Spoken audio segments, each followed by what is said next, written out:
damai sejahtera saudara-saudaraku yang terkasih, pencinta firman Tuhan.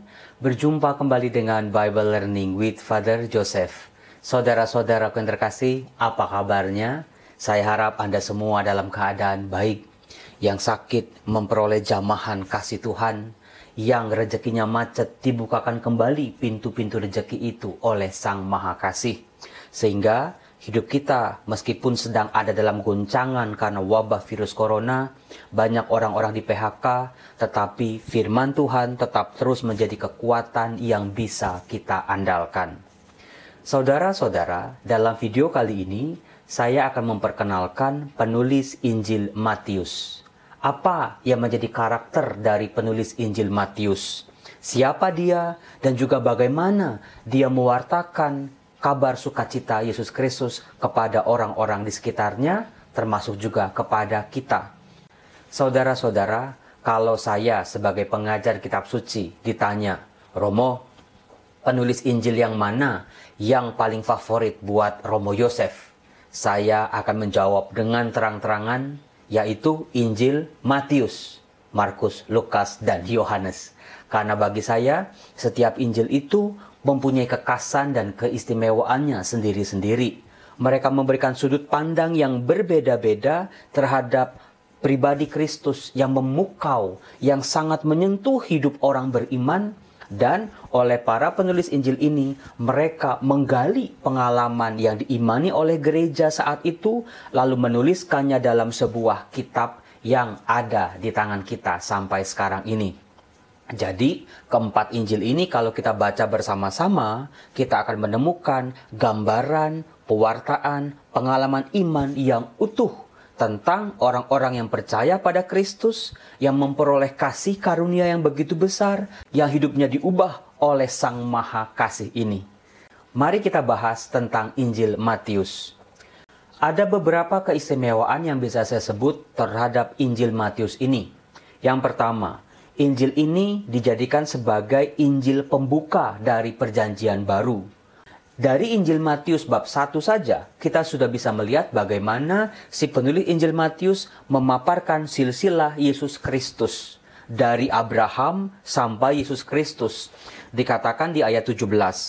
Jadi seluruhnya ada 14 keturunan dari Abraham sampai Daud, 14 keturunan dari Daud sampai pembuangan Babel, dan 14 keturunan dari pembuangan ke Babel sampai ke Kristus.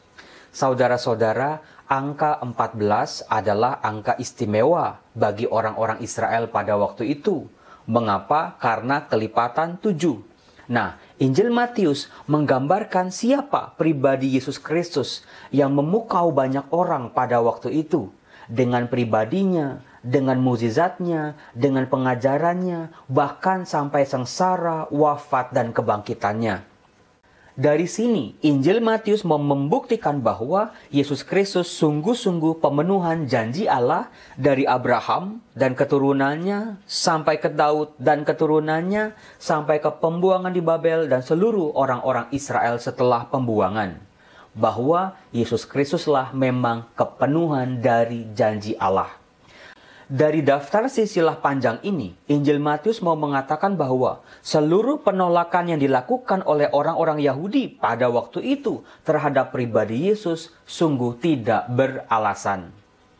Kekasan yang kedua, Injil Matius secara konsisten dari awal sampai akhir mau membuktikan bahwa Yesus Kristus adalah sungguh-sungguh Mesias.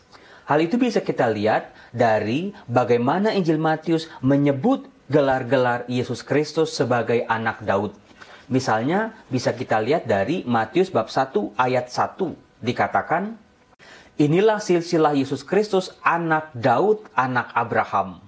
Kemudian juga di Matius bab 9 ayat 27, bab 12 ayat 23, bab 15 ayat 22, bab 20 ayat 30 dan 31, dan juga bab 21 ayat 9 dan ayat 15, dan juga Matius bab 22 ayat 41 sampai 45.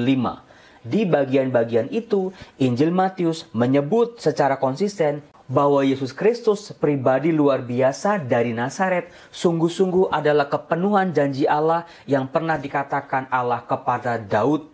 salah satu keturunannya akan menjadi raja yang besar, yang kerajaannya tidak akan pernah berakhir, dan juga akan memulihkan seluruh bangsa Israel di muka bumi ini. Kekhasan yang ketiga dari Injil Matius adalah, secara konsisten, Injil Matius menggunakan ungkapan kerajaan surga. Kerajaan surga yang diwartakan oleh Yesus Kristus dan dilanjutkan oleh para muridnya adalah sebuah relasi baru yang dibuka oleh Allah kepada seluruh umat manusia, supaya umat manusia bisa menjalin kembali relasinya dengan Allah. Relasi yang tadinya rusak, sekarang diperbaharui dengan wafat dan kebangkitan Kristus. Kerajaan Allah adalah sebuah rencana Allah untuk dunia baru, di mana dunia yang didasari oleh kasih, pengampunan, dan juga sukacita. Hal menarik lainnya dari Injil Matius adalah, Injil ini ditulis untuk orang-orang Kristiani yang masih mempunyai latar belakang agama Yahudi yang sangat kuat. Dari situ mau dikatakan bahwa jemaat-jemaat yang berkumpul dan telah percaya pada Yesus Kristus bukanlah jemaat yang sempalan, bukanlah jemaat yang liar tanpa akar yang kuat, tetapi sungguh-sungguh berakar pada tradisi keyahudian mereka. Hal itu bisa kita lihat dari bagaimana Injil Matius membagi Injilnya menjadi 5 bagian. Hal itu bisa kita lihat bagaimana Injil Matius ketika menceritakan pengajaran-pengajaran Yesus selalu ditutup dengan kata-kata, dan setelah Yesus mengakhiri pengajarannya. Atau, dan setelah Yesus mengakhiri perkataan ini, muncul sebanyak 5 kali. Salah satunya ada di Matius bab 7 ayat 28. Di bagian akhir dari khotbah di bukit, sebuah pengajaran yang panjang lebar tentang kerajaan surga. Silakan Anda, saya kasih PR, temukan 4 lagi dalam Injil Matius, kata-kata, dan setelah Yesus mengakhiri pengajarannya. Silakan tulis di kolom komen, kalau ketemu saya kasih jempol. Injil Matius membagi pengajaran Yesus dalam Injilnya dalam 5 bagian.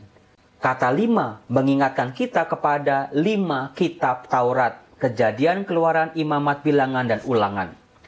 Hal itu membuktikan bahwa sejak dari gereja perdana, orang-orang yang beriman pada Yesus Kristus melihat Yesus sebagai Musa baru, yang memberikan Taurat baru, yang menafsirkan ajaran-ajaran Taurat secara baru dan sempurna. Yesus Kristus bukan hanya mengajarkan Taurat, tetapi juga menyempurnakan ajaran-ajaran Taurat dalam Perjanjian Lama. Itu yang luar biasanya.